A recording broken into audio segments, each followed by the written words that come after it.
धर्म, तप और उपवास से जीवन पवित्र होता है और पौष मास हमें इन गुणों को अपनाने की प्रेरणा देता है। ओम भास्कराय नमः। हरे कृष्णा। आज पौष मास का 14वां दिन है, जो कि भक्ति, तप और साधना की महिमा को और गहरा करता है। ये दिन आत्मिक उन्नति और शुद्धता का प्रतीक है और आज रविवार है और रविवार का दिन सूर्य देवता को समर्पित माना जाता है। सूर्य भगवान की कथा सुनने से हम अपने जीवन के अज्ञान और अंधकार को दूर कर सकते हैं। तो आइए पूर्ण श्रद्धा और भक्ति के साथ आज की इस कथा का शुभारंभ करते हैं। पहले सुनिए रविवार की कथा, उसके बाद आप सुनेंगे आज का महात्म्य। प्राचीन कथा के अनुसार एक बार एक नगर में एक वृद्धा रहा करती थी। वह रविवार को नियम से घर आंगन को गोबर से लीपकर फिर भोजन तैयार करती और फिर सूर्यदेव को भोग लगाने के बाद ही खुद भोजन किया करती। ऐसा व्रत करने से उनका घर धन धान्य से भरा रहता था। हरि की कृपा से घर में किसी प्रकार का कोई भी दुख नहीं होता था। घर में सब कुछ आनंद मंगल था। इसी तरह कुछ दिन बीत जाने पर वह पड़ोसन जिसकी गाय का गोबर वह वृद्धा लाया करती थी, वह विचार करने लगी कि ये बूढ़ी माई हमेशा मेरी गाय का गोबर ले जाती है। ये सोचकर एक दिन उसने अपनी गाय को घर के अंदर बांध दिया। फिर तो वह हर दिन ही अपनी गाय को घर के भीतर बांधना शुरू करने लगी। इधर गोबर न मिलने पर बूढ़ी माई रविवार के दिन अपने घर को लीप नहीं पाई, इसलिए न उन्होंने भोजन बनाया, न भगवान को भोग लगाया और न ही खुद भोजन किया। इस तरह उन्होंने निराहार व्रत किया। सुबह से शाम, शाम से रात हो गई और वह बूढ़ी माई भूखी ही सो गई। फिर रात में भगवान ने उन्हें स्वप्न में दर्शन दिए और भोजन न बनाने और भोग न लगाने का कारण पूछा। तब बूढ़ी माई ने सूर्य देव को बताया कि गोबर न मिलने के कारण आज वह भोजन नहीं बना सकी। तब भगवान भास्कर ने कहा कि माता, हम तुमको ऐसी गाय देंगे जिससे सभी इच्छाएं पूर्ण हो जाएंगी, क्योंकि तुम हमेशा रविवार को गोबर से लीपकर फिर भोजन बनाती हो, भोग लगाकर ही खुद भोजन करती हो। इसलिए मैं आपसे प्रसन्न होकर आपको वरदान देता हूँ। तब सपने में भगवान का यह वरदान पाकर जब बूढ़ी माई की आंख खुली तो देखा कि आंगन में तो एक बहुत सुंदर गाय और बछड़ा बंधे हुए हैं। गाय और बछड़े को देखकर वह खुश हो गई और घर के बाहर बांधकर उन्हें खाने को चारा डाल दिया। इधर जब पड़ोसन ने बूढ़ी माई के घर के बाहर बहुत सुंदर गाय और बछड़े को देखा तो ईर्ष्या से प्रेरित होकर उसका हृदय जल उठा और जब उसने देखा कि गाय ने तो सोने का गोबर दिया है तो वह गाय का सोने का गोबर उठाकर ले गई और अपनी गाय के साधारण गोबर को उसकी जगह रख दिया। वह रोजाना ऐसा ही करती रही और इधर सीधी साधी बूढ़ी माई को कानो कान इसकी खबर तक नहीं होने दी।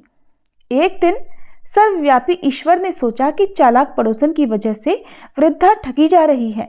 तब एक शाम उन्होंने अपनी माया से बड़े जोर की आंधी ला दी। आंधी के डर से वृद्धा ने अपनी गाय को घर के भीतर बांध दिया। जब गाय ने गोबर दिया तो वह हैरान रह गई। फिर तो वह रोजाना अपनी गाय को घर के भीतर ही बांधने लगी। उधर पड़ोसन ने देखा कि गऊ घर के अंदर बंधने लगी है और वह सोने का गोबर उठाने में कामयाब नहीं हो पा रही है, तो कुछ उपाय ना देखकर एक दिन पड़ोसन ने राजा के महल में जाकर सारी बात बता दी। पड़ोसन ने राजा से कहा, महाराज, मेरे पड़ोस में एक वृद्धा के पास ऐसी गाय है जो आप जैसे राजाओं के ही योग्य है और वह गाय रोजाना सोने का गोबर देती है। आप सोने से प्रजा का पालन कीजिए। वृद्धा भला उस सोने का क्या करेगी? राजा ने ये बात सुनी तो सुनकर अपने दूतों को वृद्धा के घर जाकर गाय लाने की आज्ञा दी। वृद्धा सुबह सुबह ईश्वर को भोग लगाकर भोजन ग्रहण करने ही जा रही थी। तभी राजा के सेवक गाय खोलकर ले गए। ये देखकर वह बहुत रोई चिल्लाई, लेकिन कर्मचारियों ने एक न सुनी। उस दिन फिर वृद्धा गाय के वियोग में भोजन न कर पाई और रात भर रो रो कर भगवान से गाय को पुनः पाने की प्रार्थना करती रही। वहीं दूसरी ओर राजा गाय को देखकर बहुत प्रसन्न हुआ और सुबह जैसे ही वह उठा तो सारा महल गोबर से भरा दिखाई दिया। राजा ये देखकर घबरा गया। भगवान ने रात में राजा को स्वप्न में कहा, हे राजा, गाय वृद्ध को लौटा देने में ही तुम्हारी भलाई है। रविवार के व्रत से प्रसन्न होकर मैंने उस वृद्धा को ये गाय दी थी। सुबह होते ही राजा ने वृद्धा को बुलाकर बहुत सारा धन देकर सम्मान सहित गाय और बछड़ा उसे वापस कर दिया। इसके साथ ही पड़ोसन को बुलाकर उचित दंड भी दिया। ऐसा करने से राजा के महल की गंदगी दूर हो गई और उस दिन राजा ने नगरवासियों को आदेश दिया कि अपनी समस्त कामनाओं की पूर्ति के लिए वे सभी रविवार का व्रत रखा करें। और जब प्रजा ने रविवार व्रत का पालन करके कथा का श्रवण किया तो उन सभी के घर में सुख समृद्धि धन के भंडार भर गए। ऐसी है रविवार व्रत की महिमा। बोलिए सूर्य नारायण भगवान की जय। श्री नारायण मुनि कहते हैं, हे नारद, इस प्रकार देवी पार्वती को समझा बुझाकर भगवान विष्णु परशुराम जी से हितकारक, तत्व स्वरूप, नीति का सार रूप और परिणाम में सुखदायक वचन बोले। श्री विष्णु ने कहा, हे राम, तुमने अकल्याण कर मार्ग पर स्थित होकर क्रोधवश जो गणेश जी का दांत तोड़ डाला है, इससे तुम श्रुति के मतानुसार इस समय सचमुच ही अपराधी हो। इसलिए मेरे द्वारा बतलाए हुए स्तोत्र से देव श्रेष्ठ गणपति का स्तवन करके पुनः कांडव शाखा में कहे हुए स्तोत्र द्वारा जगत जनी देवी दुर्गा की स्तुति करो। ये जगदीश्वर श्री कृष्ण की पराशक्ति और बुद्धि स्वरूपा है। इनके रुष्ट हो जाने पर तुम्हारी बुद्धि नष्ट हो जाएगी। ये सर्वशक्ति स्वरूपा है। जगत इन्हीं से शक्तिमान हुआ है। यहाँ तक कि जो प्रकृति से परे और निर्गुण है, वे श्री कृष्ण भी इन्हीं से शक्तिशाली हुए हैं। इस शक्ति के बिना ब्रह्मा भी सृष्टि रचना में समर्थ नहीं है। नारद, ऐसा कहकर भगवान विष्णु शीघ्र ही वैकुंठ को चले गए। श्री हरि के चले जाने पर परशुराम श्री हरि का स्मरण करके विष्णु प्रदत्त स्तोत्र द्वारा, जो संपूर्ण विघ्नों का नाशक तथा धर्म, अर्थ, काम और मोक्ष का कारण है, उन दुर्गा जी की स्तुति करने को तत्पर हुए। उन्होंने गंगा जी के शुभ जल में स्नान करके धुले हुए वस्त्र धारण किए, फिर अंजलि बांधकर भक्तेश्वर गुरु को प्रणाम किया, फिर आचमन करके दुर्गा जी को सिर झुकाकर नमस्कार किया। उस समय भक्ति के कारण उनके कंधे झुके हुए थे और आंखों में आनंद के आंसू छलक आए थे। सारा अंग पुलकायमान हो गया था। परशुराम जी ने कहा, प्राचीन काल की बात है, गोलोक में जब परिपूर्णतम श्री कृष्ण सृष्टि रचना के लिए उद्यत हुए थे, उस समय उनके शरीर से आपका प्राकट्य हुआ था। आपकी कांति करोड़ों सूर्यों के समान थी। आप वस्त्र और अलंकारों से विभूषित थी। शरीर पर अग्नि में तपाकर शुद्ध की हुई साड़ी का परिधान था। नव तरुण अवस्था थी। ललाट पर सिंदूर की बेंदी शोभित हो रही थी। मालती की मालाओं से मंडित गुंथी हुई सुंदर चोटी थी। बड़ा ही मनोहर रूप था। मुख पर मंद मंद मुस्कान थी। अहो, आपकी मूर्ति बड़ी सुंदर थी। उसका वर्णन करना अत्यंत कठिन है। आप मुमुक्षुओं को मोक्ष प्रदान करने वाली और स्वयं महाविष्णु की विधि हो। आप ही शिवजी के समीप शिवा अर्थात पार्वती, नारायण के निकट लक्ष्मी और ब्रह्मा जी की प्रिया वेद जननी सावित्री और सरस्वती हो। जो परिपूर्णतम और परमानंद स्वरूप है, उन रासेश्वर श्री कृष्ण की आप परमानंद रूपिणी राधा हो। देवांगनाएं भी आपके ही कलांश की अंशकला से प्रादुर्भूत हुई हैं। सारी नारियां आपकी विद्या स्वरूपा हैं और आप सबकी कारण रूपा हो। हे अंबिके, सूर्य की पत्नी छाया, चंद्रमा की पत्नी सर्वमोहिनी रोहिणी, इंद्र की पत्नी शची, कामदेव की पत्नी ऐश्वर्यशालिनी रति, वरुण की पत्नी वरुणानी, वायु की प्राण प्रिया स्त्री, अग्नि की प्रिया स्वाहा, कुबेर की सुंदरी भार्या, यम की पत्नी सुशीला, नैऋत की जाया कैटभी, ईशान की पत्नी शशिकला, मनु की पत्नी शतरूपा, कर्दम की पत्नी देवहूति, वशिष्ठ की पत्नी अरुंधति, देवमाता अदिति, अगस्त मुनि की प्रिया लोपामुद्रा, गौतम की पत्नी अहिल्या, सबकी आधार रूपा वसुंधरा, गंगा, तुलसी तथा भूतल की सारी श्रेष्ठ सरिताएं, ये सभी तथा इनके अलावा जो अन्य स्त्रियां हैं, वे सभी आपकी ही कला से उत्पन्न हुई हैं। आप मनुष्यों के घर में गृह लक्ष्मी, राजाओं के भवनों में राजलक्ष्मी, तपस्वियों की तपस्या और ब्राह्मणों की गायत्री हो। आप सत्पुरुषों के लिए सत्व स्वरूप और दुष्टों के लिए कलह की अंकुर हो। निर्गुण की ज्योति और सगुण की शक्ति आप ही हो। आप सूर्य में प्रभा, अग्नि में दाहिका शक्ति, जल में शीतलता और चंद्रमा में शोभा हो। भूमि में गंध और आकाश में शब्द आपका ही रूप है। आप भूख, प्यास आदि तथा प्राणियों की समस्त शक्ति हो।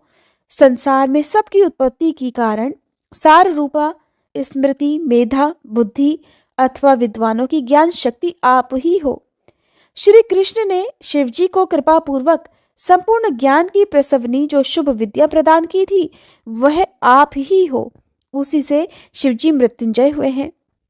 ब्रह्मा, विष्णु और महेश की सृष्टि, पालन और संहार करने वाली जो त्रिविध शक्तियां हैं उनके रूप में आप ही विद्यमान हो, इसलिए आपको नमस्कार है।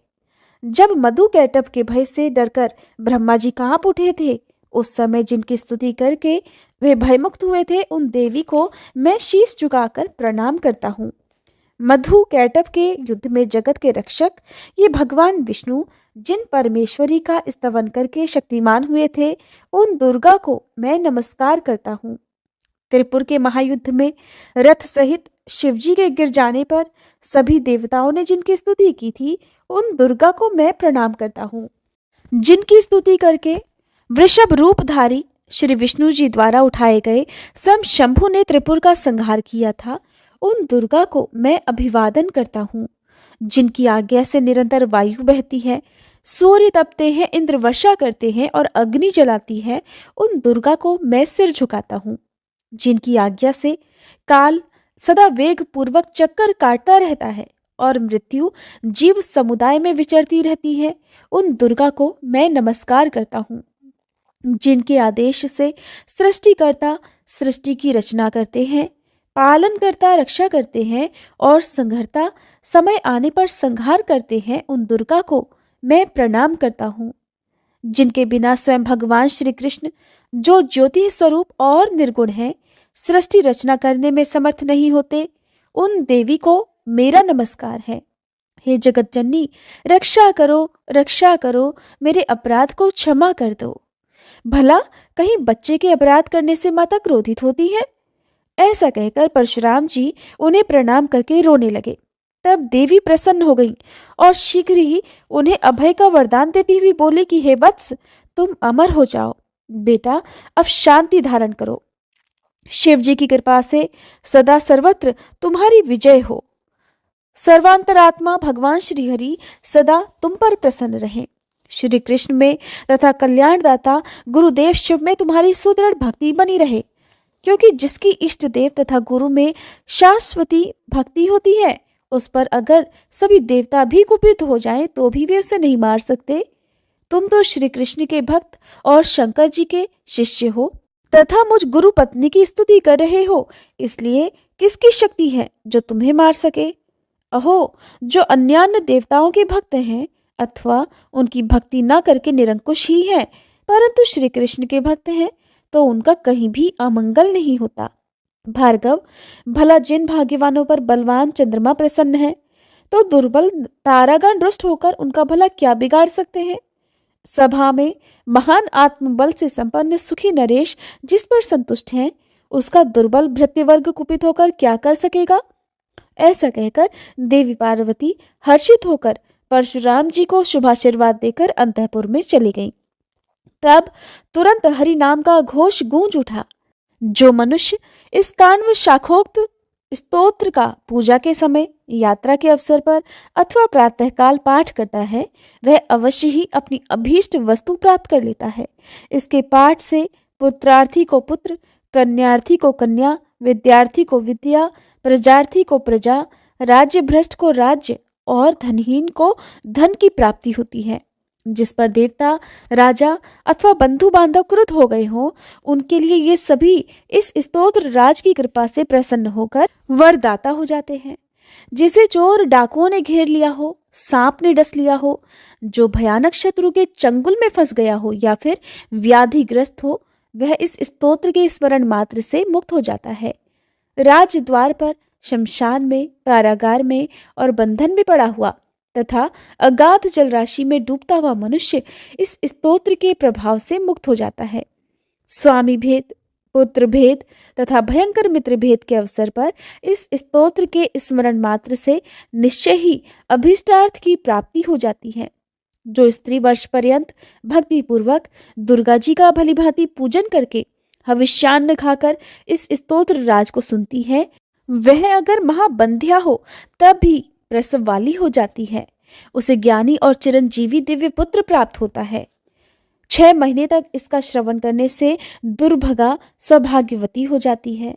जो काकवंध्या और मृतवत्सा नारी भक्तिपूर्वक 9 महीने तक इस स्तोत्र राज को सुनती है, वह निश्चय ही पुत्र प्राप्त करती है। जो कन्या की माता तो है परंतु पुत्र से हीन है, अगर वह 5 महीने तक कलश पर दुर्गा जी की सम्यक पूजा करके इस स्तोत्र को सुनती है तो उसे अवश्य ही पुत्र की प्राप्ति होती है। श्री नारायण कहते हैं, नारद, इस प्रकार परशुराम जी ने हर्षमगन मन से दुर्गा जी की स्तुति करके पुनः श्री हरि द्वारा बतलाए गए स्तोत्र से श्री गणेश जी की स्तुति की। उसके बाद नाना प्रकार के नैवेद्यों, धूपों, दीपों, गंधों और तुलसी के अलावा अन्य पुष्पों से भक्तिपूर्वक उनकी पूजा की। इस प्रकार परशुराम जी ने भक्तिभाव सहित भाई गणेश जी का भली भांति पूजन करके गुरु पत्नी पार्वती जी और गुरुदेव शिव को नमस्कार किया और शंकर जी की आज्ञा लेकर वहां से जाने को उद्यत हुए। नारद जी ने पूछा, हे प्रभु, परशुराम जी ने जब विविध नैवेद्यों तथा पुष्पों द्वारा भगवान गणेश की पूजा की थी, उस समय उन्होंने तुलसी को छोड़ क्यों दिया? मनोहारिणी तुलसी तो समस्त पुष्पों में मान्य और धन्यवाद की पात्र हैं। फिर गणेश जी उस सारभूत पूजा को क्यों नहीं ग्रहण करते? तब श्री नारायण जी ने जो कुछ देवर्षि नारद को बताया उसका वर्णन आप अगले अध्याय में सुनेंगे। श्री रवि हरत हो घोरतम अगणित किरण पसारी, वंदन करूं तब चरणन में अर्घ देऊं जलधारी। सकल सृष्टि के स्वामी हो सचराचर के नाथ, निस्दिन होत तुमसे ही होवत संध्या प्रभात। जय भगवान सूरतमहारी, जय खगेश दिन कर शुभकारी। तुम हो सृष्टि के नेत्र स्वरूपा, त्रिगुणधारी त्रैवेद स्वरूपा। तुम ही करता पालक संहारक, भुवन चतुर्दश के संचालक। सुंदर बदन चतुर्भुजधारी, रश्मि रथी तुम गगन विहारी। चक्र शंख अरु श्वेत कमल धर, वर मुद्रा सोहत चोटे कर। शीश मुकुट कुंडल गलमाला, चारु तिलक तब भाल विशाला। सप्त अश्वरथ अति द्रुतगामी, अरुण साथी गति अविरामी। रक्त वरुण आभूषण धारक, अति प्रिय तोहे लाल पदारथ। सर्वात्मा कहे तुम्हें ऋग्वेदा, मित्र कहे तुमको सब वेदा। पंच देवों में पूजे जाते, मनोवांछित फल साधक पाते। द्वादश नाम जाप उद्धारक, रोग शोक अरु कष्ट निवारक। माँ कुंती तब ध्यान लगायो, दानवीर सूत कर्ण सो पायो। राजा युधिष्ठिर तब जस गायो, अक्षय पात्र वो वन में पायो। शस्त्र त्याग अर्जुन अकुरायो, बन आदित्य हृदय से पायो। विंध्याचल तब मार्ग में आयो, हाहाकार तिमिर से छायो। मुनि अगस्त गिरि गर्व मिटायो, निज तप बल से विंध्य नवायो। मुनि अगस्त तब महिमा गाई, सुमिर भये विजयी रघुराई। तोहे विरोक मधुर फल जाना, मुख में ली नहीं तोहे हनुमाना। तब नंदन शनिदेव कहावे, पवन के सूत शनि तीर मिटावे। यज्ञ व्रत स्तुति तुम्हारी कीन्ही, भेंट शुक्ल यजुर्वेद की दीन्ही। सूर्यमुखी खरितर तब रूपा, कृष्ण सुदर्शन भानु स्वरूपा। नमन तोहे ओंकार स्वरूपा, नमन आत्मा अरुकाल स्वरूपा। दिग दिगंत तब तेज प्रकाशे, उज्ज्वल रूप तुम्ही आकाशे। दश दिगपाल करत तब सुमिरन, अंजलि नित्य करत हैं अर्पण। त्रिविध ताप हरता तुम भगवन, ज्ञान ज्योति करता तुम भगवन। सफल बनावे तब आराधन, गायत्री जप सरल है साधन। संध्या त्रिकाल करत जो कोई, पावे कृपा सदा तब वोही। चित शांति सूर्यास्तक देव, व्याधि अपाधि सब हर लेवे। अष्टदल कमल यंत्र शुभकारी, पूजा उपासना तब सुखकारी। माघ मास शुद्ध सप्तमी पावन, आरंभ हो तब शुभ व्रत पालन। भानु सप्तमी मंगलकारी, भक्तिदायिनी दोषणहारी। रविवासर जो तुमको ध्यावे, पुत्राधिक दुख वैभव पावे। पाप रूपी पर्वत के विनाशी, व्रज रूप तुम हो अविनाशी। राहु आन तब ग्रास बनावे, ग्रहण सूर्यता को लग जावे। धर्म दान तब करते हैं साधक, मिटत राहु तब पीड़ा बाधक। सूर्य देव तब कृपा कीजे, दीर्घ आयु बल बुद्धि दीजे। सूर्य उपासना कर नित ध्यावे, कुष्ठ रोग से मुक्ति पावे। दक्षिण दिशा तोरी गति जावे, दक्षिणायन वो ही कहलावे। उत्तर मार्गी तोरो रथ होवे, उत्तरायण तब वो कहलावे। मन और वचन कर्म हो पावन, संयम करता भलित आराधन। भरत दास चिंतन करत घर दिन कर तब ध्यान, रखियो कृपा इस भक्त पे तुम्हारी सूर्य भगवान। ओम जय सूर्य भगवान, जय हो दिनकर भगवान।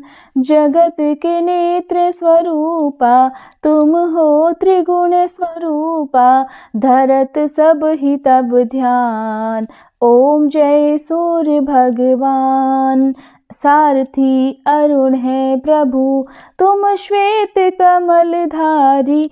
तुम चार भुजाधारी, अश्व है सात तुम्हारे। कोटि किरण पसारे, तुम हो देव महान। ओम जय सूर्य भगवान। उषा काल में जब तुम उदयाचल आते, सब तब दर्शन पाते। फैलाते उजियारा, जागता तब जग सारा। करे सब तब गुणगान, ओम जय सूर्य भगवान। संध्या में भुवनेश्वर अस्ताचल जाते, गोधन तब घर आते। गोधूली बेला में हर घर हर आंगन में, हो तब महिमा गान। ओम जय सूर्य भगवान। देव दनुज नर नारी, ऋषि मुनिवर भजते। आदित्य हृदय जपते, स्तोत्र ये मंगलकारी। इसकी है रचना न्यारी, दे नव जीवन दान। ओम जय सूर्य भगवान। तुम हो त्रिकाल रचयिता, तुम जग के आधार। महिमा तब अपरंपार, प्राणों का सिंचन करके। भक्तों को अपने देते, बल बुद्धि और ज्ञान। ओम जय सूर्य भगवान। भूचर जलचर खेचर, सबके हो प्राण तुम्ही। सब जीवों के प्राण तुम्ही। वेद पुराण बखाने, धर्म सभी तुम्हें माने। तुम ही सर्वशक्तिमान, ओम जय सूर्य भगवान।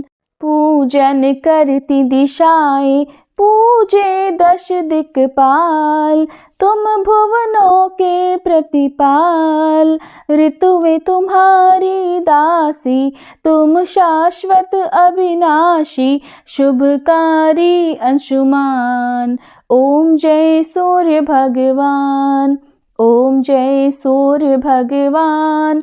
जय हो दिनकर भगवान, जगत के नेत्र स्वरूपा, तुम हो त्रिगुण स्वरूपा, धरत सब ही तब ध्यान। ओम जय सूर्य भगवान, ओम जय सूर्य भगवान।